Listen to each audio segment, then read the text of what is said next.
Horn of Africa has seen a major increase in piracy in recent months, raising fears for cargo vessels, government forces, and private security that are already engaged in combat with Houthi rebels in the Red Sea. As a result, Somali pirates are back on the offensive.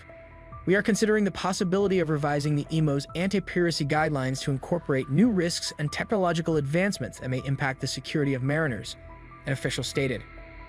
Shipping is regarded as being in a high-risk zone from the coast of India to the Horn of Africa, according to maritime security company Dryad Global. Although there are 25 nations in the region with naval forces, their numbers do not provide enough assurance for safe travel considering the size of the region. According to the independent think tank Royal United Services Institute, RUSI, there has been more piracy around the Horn of Africa during the last 3 months than there has been in the previous 6 years. Seafarers and vessels are being held at exorbitant ransom, and pirates are robbing people of their ships. Following a record of 212 attacks in 2011, there has been a reduction in Somali pirate activity off the coast of Somalia in subsequent years. Between December 2010 and March 2022, the United Nations Security Council UNSC passed 7 resolutions aimed at combating Somalia's piracy. These resolutions allowed foreign naval and air forces to enter and patrol Somali waters and authorized the European Union Naval Force Operation Atalanta to use all necessary means to repress piracy and armed robbery at sea in conjunction with a task force led by the United States. Piracy comes at a heavy price to the world economy.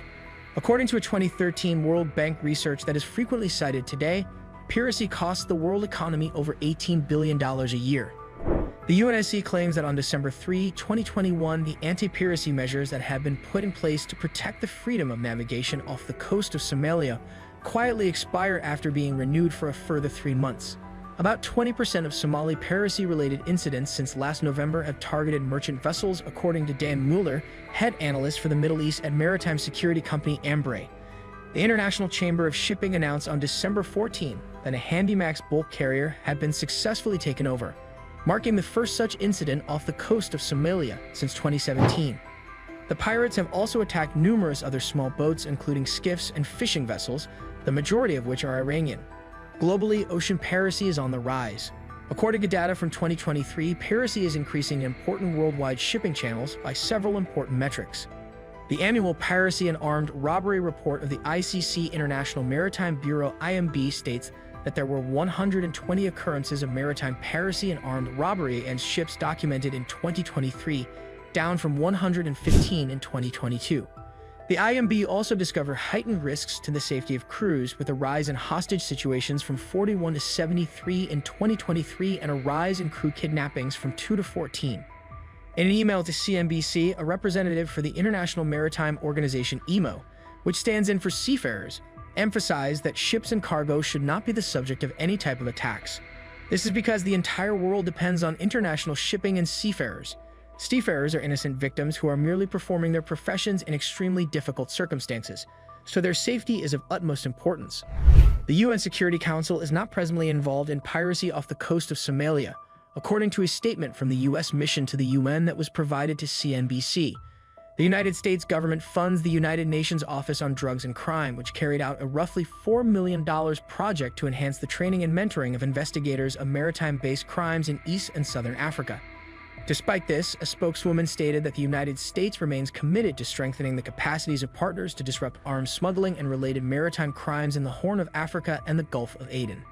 Through capacity building, national law, intelligence sharing, and regional coordination, the IMO said it is closely collaborating with nations in the region under the Djibouti Code of Conduct to combat piracy and prevent any escalation. We are considering the possibility of revising the IMO's anti-piracy guidelines to incorporate new risks and technological advancements that may impact the security of mariners, an official stated. Shipping is regarded as being in a high-risk zone from the coast of India to the Horn of Africa, according to maritime security company Dryad Global. Although there are 25 nations in the region with naval forces, their numbers do not provide enough assurance for safe travel considering the size of the region. In the Gulf of Guinea on Africa's west coast, there has also been a little uptick in piracy. 22 occurrences were reported in 2023 compared to 19 in 2022, 35 in 2021, and 81 in 2020. The IMB claims that in 2023, these waters were responsible for 3 of the 4 hijackings that were recorded worldwide, all 14 crew kidnappings, 75% of reported crew hostages, and 2 crew members who were injured. The high frequency of occurrences in the Singapore Straits raises further concerns. Even though 95% of the events that were recorded were successful, the IMB views them as low-level opportunistic crimes. 9 crew members have been taken hostage and 2 more have received threats. Knives were reported on 15 occasions and guns in 3, according to the IOB study. Efforts to ensure maritime security, vessels operating in the Red Sea, Gulf of Aden, Indian Ocean, and Arabian Sea implement what is known as Best Management Practice BMP-5 to assist deter piracy and improve marine security. Mueller stated, private armed security teams have proven effective in conjunction with BMP-5 measures. It has become clear that an adequate citadel is essential to keeping the crew safe until coordinated military responses can be made. Citadels are areas of a ship that have been pre-planned and reinforced to prevent pirates from entering for a while to safeguard the crew. As the risks against commercial ships increase, dozens of organizations in the maritime security industry may experience a rise in business. The marine safety market has expanded to match the pace of trade. According to researchandmarkets.com, it will increase from $19.85 billion in 2023 to $21.18 billion in 2024 and is expected to reach $25.93 billion in 2028 at a compound yearly growth rate of 5.2%. Along with several niche players, the list of significant businesses involved in the maritime safety systems market also includes well-known defense contractors and industrial companies like Raytheon, Honeywell International, Elbit Systems Led, L3 Harris Technologies, Lockheed Martin, and General Dynamics Corporation. Mueller noted that the area where Somali pirates have been assaulted is being patrolled by the Indian Navy, Coast Guard, EU Operation Atalanta, and National Counter-Piracy Operations. He declared, in 4 boarding incidents, Indian forces have successfully operated against PAG's Pirate Action Group. American and Allies Defense. The Biden administration gave its approval on February 1st for a $3.99 billion deal to sell India military hardware and drones to improve its maritime safety and surveillance. The State Department claims that 170 Hellfire missiles, 310 small-diameter bombs, 31 Sky Guardian drones, and other relevant support equipment were included in the deal. Through email, a representative for the Atalanta Anti-Piracy operation, which is based out of the Rota Naval Base in Spain, informed CNBC that there will be more Marine soldiers in the alliance defending the Horn of Africa from pirate attacks.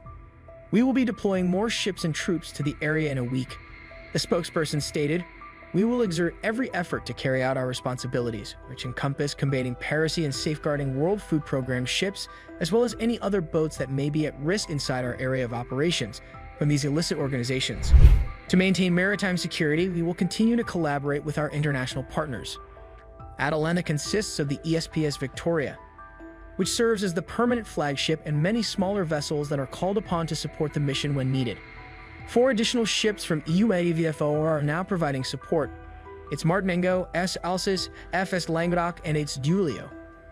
According to the spokeswoman, the operation can quickly expand its asset count if needed thanks to the backing of EU member states. A U.S. Navy spokeswoman said, "To protect operational security and the safety of our service members, we do not discuss or forecast future operations or postures," in answer to a question from CNBC regarding extending Red Sea security coverage to the Somali coast. "We can confirm that Operation Prosperity Guardian, OPG, is collaborating with involved nations to employ heightened patrols in the Red Sea to provide comfort to the shipping sector and safeguard marine traffic," the Navy spokesman stated. Notwithstanding many American airstrikes against Houthi targets, the U.S. Navy is collaborating with allies in the Red Sea to step up efforts to stop Houthi rebel attacks, which are still happening. Nowadays, a large portion of merchant vessel traffic avoids the Red Sea by taking the lengthier route around the Cape of Good Hope.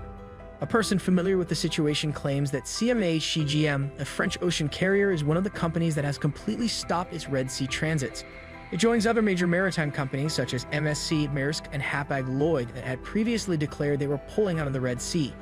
Nearly all of the previous Red Sea traffic has been redirected around the Cape of Good Hope, according to statistics from Queen Plus Nagel. Thanks for watching. Did you like it? Please inform us in the remarks section below. If you enjoyed this video, kindly like and subscribe to our YouTube channel for further updates.